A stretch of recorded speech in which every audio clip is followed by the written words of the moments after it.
பாண்டவர்கள் மற்றும் கௌரவர்கள் பிறப்பு மற்றும் அவர்களுடைய குழந்தை பருவம்.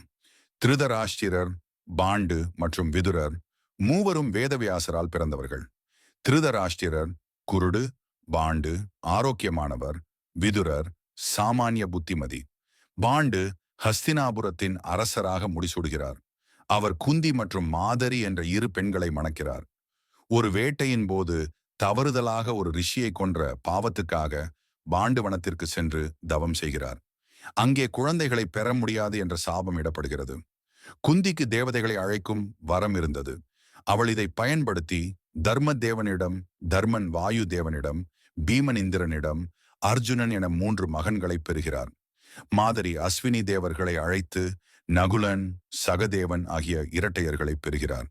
இவ்வாறு 5 பாண்டவர்கள் பிறக்கிறார்கள். திருதராஷ்டிரர் மற்றும் காந்தாரியின் தவத்தால் துரியோதனன், துச்சாதனன் உட்பட 98 ஒரு சகோதரி துஷலை பிறக்கிறார்கள். பாண்டவர்கள் மற்றும் கௌரவர்கள் சேர்ந்து வளர்கிறார்கள். அவர்கள் அனைவரும் குரு கிருபாச்சாரியார், துரோணர் மற்றும் அஸ்வத்தாமா ஆகியோரிடம் தெய்வீக ஆயுதங்களை பற்றிய கல்வி மற்றும் யுத்த கலைகளை கற்றுக்கொள்கிறார்கள்.